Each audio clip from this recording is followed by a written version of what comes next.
ఆఖరి ఊపిరిలో మీరు ఏది స్మరించారో చెప్తాడు ఆయన. నీ బతికున్నంత కాలం దాన్ని పట్టుకున్నావు, రుచి వాసన కింద దాన్ని స్మరించావు, దానికోసం నీకు మనుష్య శరీరం ఎందుకని అడుగుతాడు. మనుష్యుడికి మాట ఉంది. ఎప్పుడైనా మంచి మాటలు చెప్పావా? ఎవరైనా ఓదార్చావా? అహంకరించకుండా మాట్లాడావా? ఓ విష్ణు సహస్రం చదివావా? ఓ లలితా సహస్రం చదివావా? దీనితో పరమేశ్వరుడు ముందు ఇలా కైమోడ్చావా?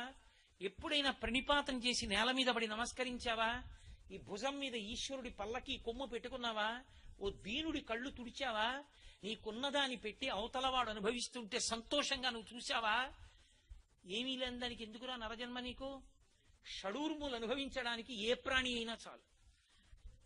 నిద్ర, మైథునము, ఆకలి, దప్పిక, జర, మరణము, ఈ 6 సమస్త ప్రాణులకు ఉన్నాయి.